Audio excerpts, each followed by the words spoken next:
aquí hay un enigma. Nosotros vamos a tratar de descubrir dónde está el arca de Noé.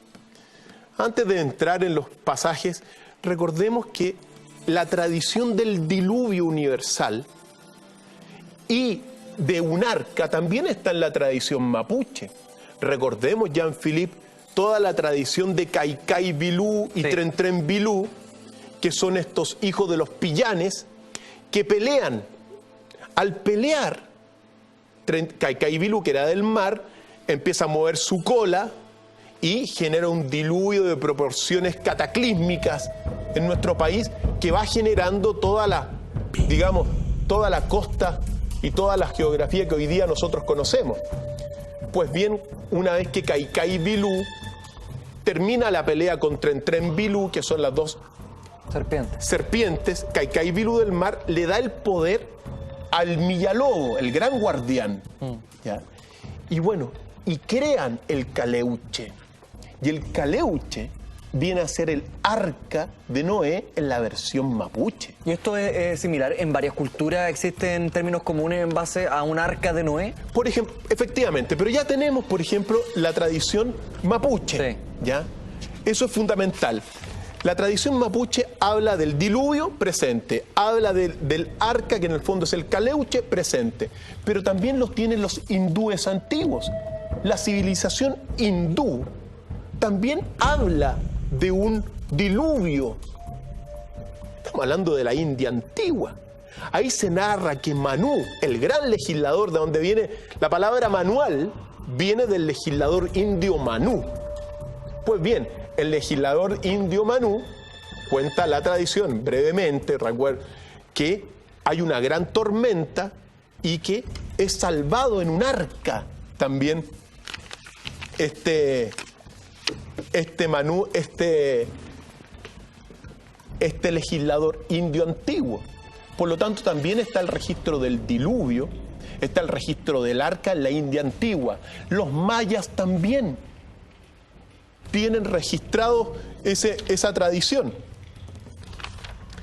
Los mayas hablan de la inundación que fue producida por Huracán, madre y padre de los dioses, y que lo que buscaban era destruir la raza del hombre de madera, que es la tercera raza. Después de la raza del hombre de madera viene la cuarta raza, que es el hombre de maíz, la actual. Pero el cataclismo que destruyó, como muestra estas imágenes, el cataclismo que destruyó a la raza de hombres de madera fue un diluvio. Y el problema es que no fue que se desbordó un río. Según la tradición,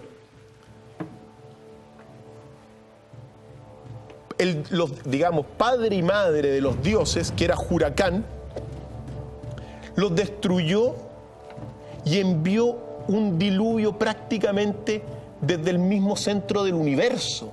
O sea, estaban representando que fue un tremendo diluvio también presente en los mayas. Esto, buscándole o intentando buscar una explicación científica, Cristian, ¿puede ser que desde el punto de vista climático haya habido efectivamente un gran diluvio universal y que haya habido muchas partes del mundo que sufrieron estos embates? Lo que uno, mira, nombramos a la India, nombramos a los mapuches, nombramos a los mayas, nombramos, ahora vamos a entrar en la tradición bíblica y en la tradición sumeria. Es decir, ¿sabes qué?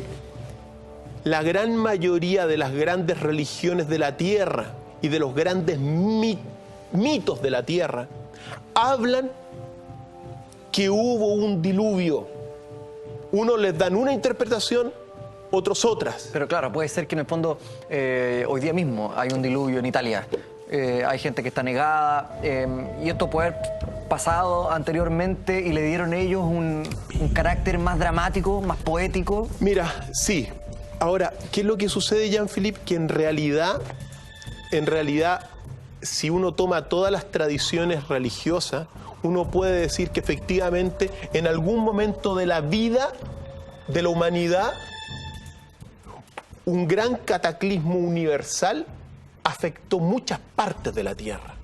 Eso es así según las tradiciones. Estamos hablando de un diluvio que ocurrió y que está registrado en las tradiciones antiguas. Es lo único que uno tiene, las tradiciones antiguas, Jean-Philippe. O sea, en el Arca de Noé se puede hablar derechamente de un mito. Mitos, son acciones sagradas en el pasado, pero que quedan en el recuerdo de los pueblos y que se transmite a través de estos mitos propiamente tales y leyendas. Esto ya estamos hablando de mito porque ocurre siempre, ya uno está en el espacio divino, no está propiamente tal en la historia. O los protagonistas de, por ejemplo, Noé, y todos estos protagonistas, el Millalobo, son seres míticos que interseccionan entre los planos superiores del mito o más lejanos del mito, más antiguos, y los planos históricos. Por eso son muy interesantes. En el caso particular de la Biblia, en el caso particular de Noé, aquí vamos a entrar, porque la pregunta entonces nosotros queremos saber dónde está el arca de Noé, Jean-Philippe. Esa es la pregunta. ¿Dónde se pudo haber posado el arca de Noé? Pero antes de hablar de la tradición bíblica, recordemos que la tradición bíblica está inspirada en las tablillas sumerias. Por lo tanto, antes de entrar en la versión occidental de Noé, uno tiene que remontarse a las tablillas sumerias, Jean-Philippe. ¿Y qué decían aquellas tablillas? Acá las tengo, Jean-Philippe, traducidas, ¿ya? En las tablillas sumerias estamos hablando nuevamente, del 2900 a.C.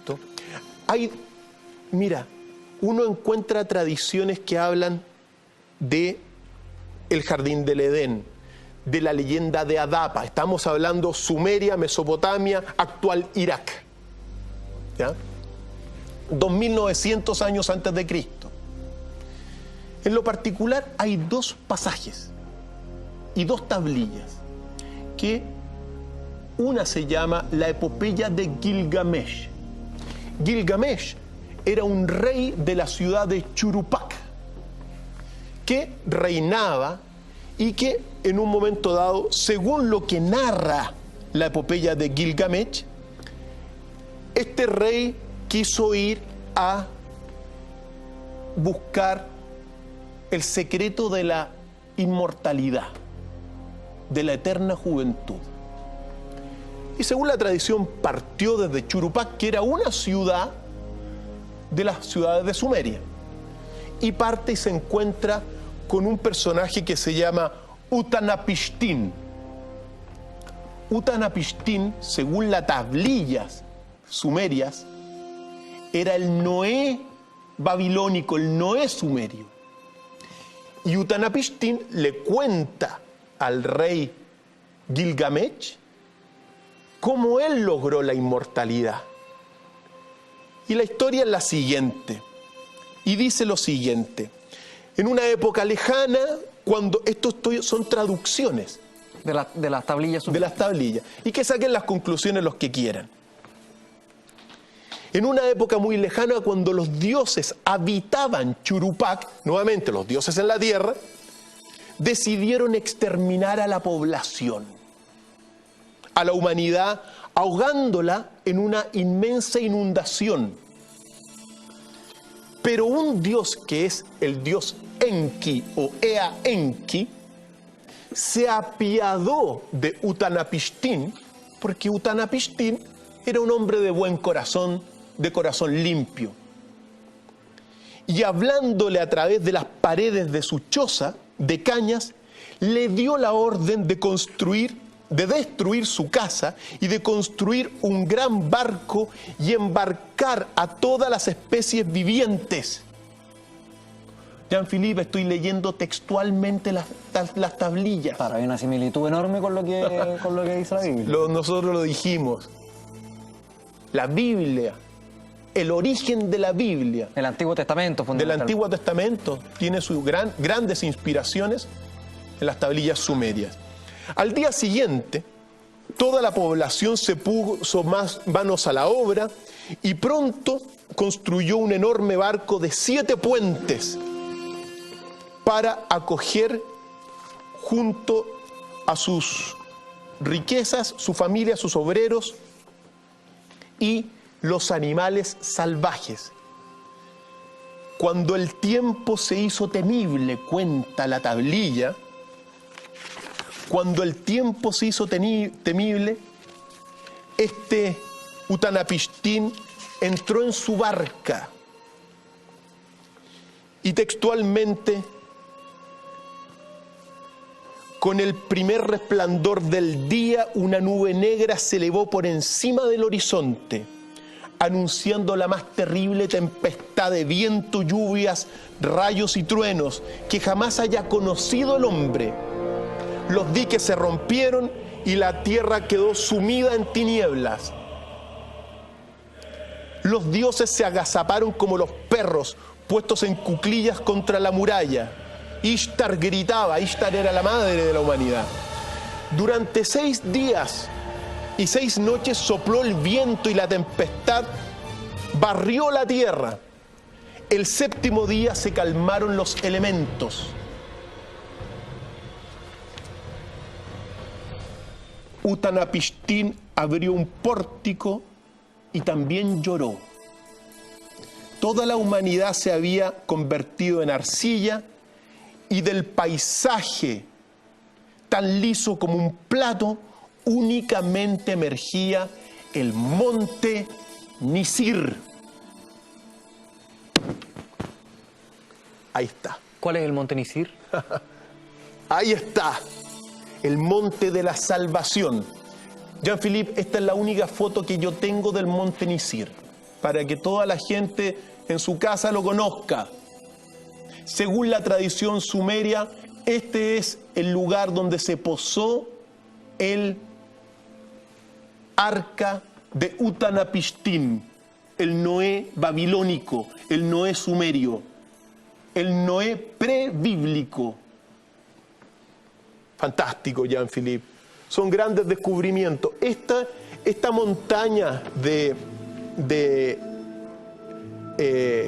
el monte Nisir, que también se llama Pir Omar Gudrun, está al borde oeste de los montes Zagros, en Irak.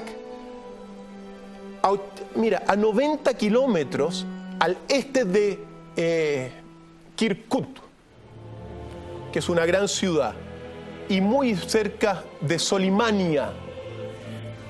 Ahí está, según la tradición, el monte donde la primera versión, digamos. O sea, esto puede haber sido finalmente, Cristian, la exacerbación de una historia, ¿no? No sé, yo que soy del sur, a lo mejor la gente se va a reír, pero Valdivia, Puerto Montt, que son ciudades bien lluviosas, de repente llueve 6 días y más. Y está lloviendo a raja de diablo, como dicen, y no para nunca. Ahí se dice que hay una lluvia fuerte de 6 días. Yo me imaginaba que podía ser meses de lluvia. ¿Puede ser que se exacerbe en esa época una inundación más tradicional? Por supuesto que sí. Ahora, la narración no solamente está en la epopeya de Gilgamesh, también está presente en toda la tradición de Atrahasis, donde el Noé, Atrahasis es otra versión, otra tablilla que habla del diluvio, en otra versión de Babilonia, de Sumeria, digamos. En el caso de la tradición del diluvio de Atrahasis, el protagonista se llama Siusudra. Siusudra es Utanapishtim. Siusudra es Noé. Noé, con otra tradición. Ahora, todos hablan de que, claro, se habla de 6 días, pero muchas veces son simbólicos. Lo que está claro es que fue devastador el diluvio. Mira lo que dijo en todo caso después, y leo textualmente. Entonces, cuando emergía del monte Nisir, ahí quedamos, en donde estaba depositado el arca. Así que todos los investigadores, yo espero algún día poder ir a darme una vueltecita allá. Bueno, está en guerra Irak, pero poder contemplar esto, Jean-Philippe, para uno, y poder mostrárselo a todos los amigos en casa, es realmente un aporte objetivo para el conocimiento de la humanidad. Entonces, esa es la primera versión. Pero mira lo que dice después y saque las conclusiones. Dejó pasar una semana Utanapishtim y soltó una paloma. ¿No te suena conocido? Sí. Que volvió. Luego soltó una golondrina que también volvió. Y por último soltó un cuervo que encontró donde posarse y ya no volvió. Utanapishtim salió entonces del arca, hizo una libación en la cumbre de la montaña Nisir y quemó como ofrenda las cañas y maderas de cedro y mirto. Los dioses sintieron el olor, los dioses sintieron el dulce olor, se reunieron como las moscas en torno al sacrificante. Y en este caso Enki, que es este dios que le avisa que construya su barco, le dice: hasta ahora Utanapishtim no era más que un hombre, pero de ahora en adelante Utanapishtim y su mujer serán semejantes a nosotros, los dioses. Utanapishtim residirá en la desembocadura de los ríos y le entregan la inmortalidad al Noé, según esta tradición. Por lo tanto, es muy bonito irse a los textos.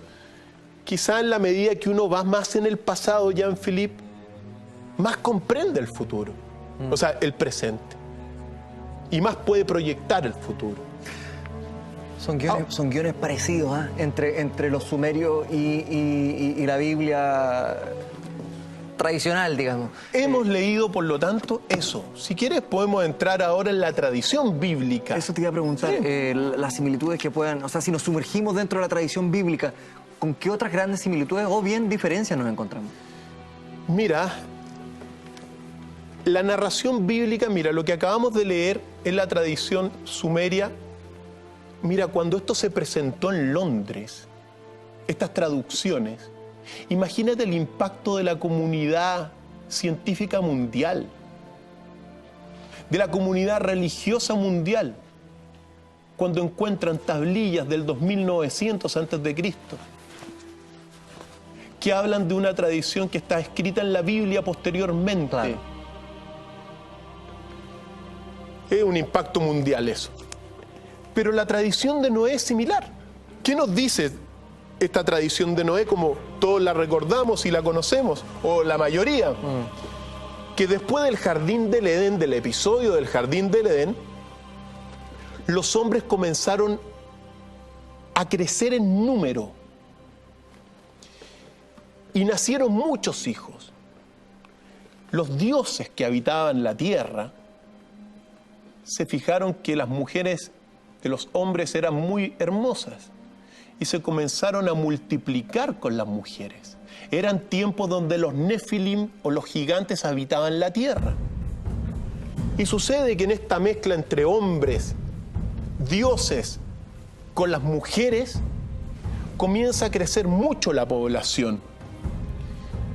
Y en el Génesis 6:9, Dios dice lo siguiente: Dios vio que la maldad del hombre abundaba en la tierra y que los pensamientos del corazón eran malos todo el tiempo. Y Dios sintió un pesar por haber hecho al hombre. Por lo tanto, decidió destruir y acabar con esa generación de hombres, humana y también animal. Y dijo textualmente, leo textualmente: voy a borrar a la especie del suelo, a los hombres que he creado, hasta los animales, porque me pesa haberlos creado. Fíjate tú cómo era aquel Dios del Antiguo Testamento. Un Dios castigador. Dios castigador. Pero solo Noé, que en ese momento tenía 500 años, encontró el favor de este Dios del Antiguo Testamento, por ser un hombre justo. Y se dio cuenta que en el fondo lo llama y lo encomienda la siguiente misión, que todos la conocemos, y le dice Dios a Noé: el fin de toda la carne ha llegado, porque la tierra está llena de violencia. Y mira, voy a arruinarlos juntos con la tierra. Y le dice y le da las órdenes de hacer un arca de madera de árbol resinoso y con compartimientos que tendrán que recubrirlas con alquitrán. Las indicaciones son bastantes. También le dice que tiene que ser de 300 codos de longitud, es decir, 150 metros de longitud, 30 metros de ancho y 15 metros de alto. Harás un techo para el arca y pondrás la entrada a un costado y la harás de 3 pisos. La de Utanapishtim tenía 7 niveles. Tengo otra duda, doctor. Según la Biblia y lo que recuerdo, a diferencia de los sumerios, esta inundación son 40 días y 40 noches. No me lo conteste todavía por completo.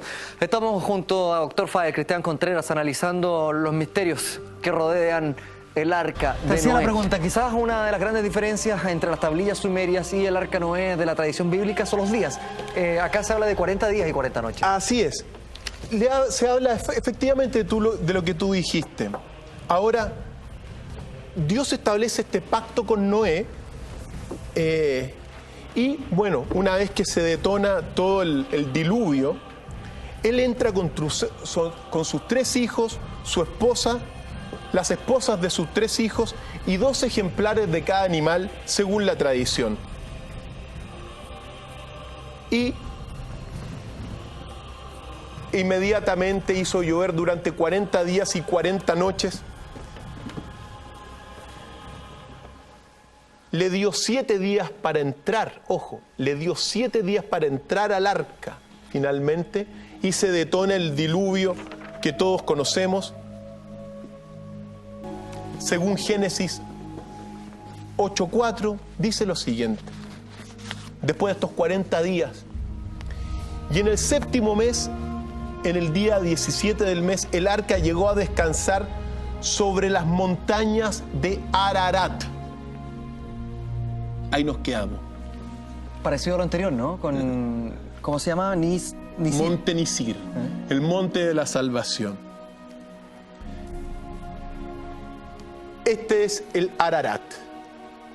El Ararat es la montaña más alta de Turquía, con alrededor de 5.500 metros.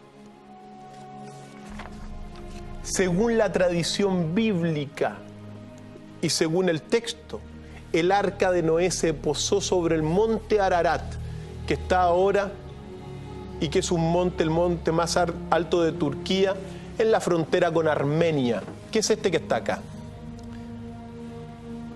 La pregunta es, bueno, ¿está ahí o no está ahí el arca? Y ahí entramos en las expediciones que se han realizado.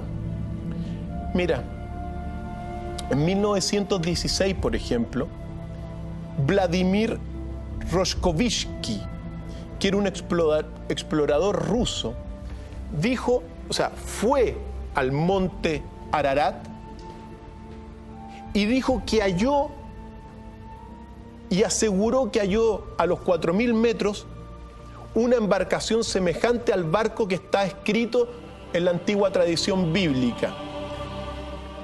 A tal nivel que el zar Nicolás II envió una expedición que ratificó el descubrimiento y se dejó por sellado en Rusia de que ahí estaba el arca en el monte Ararat. Después, durante la Segunda Guerra Mundial, varios exploradores señalaron que encontraron fragmentos del arca en el monte Ararat. En 1949, por ejemplo, también una expedición turco-estadounidense fotografió lo que se llamó la anomalía del Ararat, que eso es muy relevante porque la anomalía es la anomalía del monte Ararat es una formación rocosa de lava que se asemeja a un arca. Como si estuviese petrificada el arca. Como si estuviese petrificada. En 1955, el alpinista francés Fernand Navarra aseguró haber observado una estructura de madera a 4.000 metros en el monte Ararat. En 1965 un aviador turco también fotografió la anomalía del Ararat. ¿La misma anterior? Es la misma. Todos estos hablan de que en el monte Ararat se encontró algo semejante al Arca de Noé. Y la última investigación fue recién el año 2010, donde una expedición china-turca aseguró en un 99% que lo que estaba en el monte Ararat era el Arca de Noé. Bueno, Jean-Philippe, ¿es el Arca lo que se encontró en el monte Ararat? Esa es la pregunta. Y esto del 2010 es muy reciente. Sí. ¿Se ha seguido investigando? ¿Se tienen algunos antecedentes más sobre esta investigación, valga la redundancia? Todos estos, o sea, la última investigación esta es del año 2010. Sí. ¿Y ahí han salido más elementos? No han salido más elementos. Entonces todavía sigue ahí en el manto nebuloso, es según lo que dicen esos investigadores. Claro, ahora ahí está la gran pregunta, porque la anomalía del monte Ararat, en el fondo es, claro, cuando uno la ve, se asemeja a una especie de barco de 150 metros, parecido, pero estamos hablando de una formación de lava. Es el gran enigma. Aquí hay dos posibilidades, Jean-Philippe. Sí. Por eso digo, esta es la versión occidental, Monte Ararat. Pero la otra versión Sumeria. es Sumeria, es la del Monte Nisiro, Monte de la Salvación, en Irak. No hay solamente una versión. No hay que creer solamente en la versión que habla del Monte Ararat, sino que irse también a la tradición sumeria.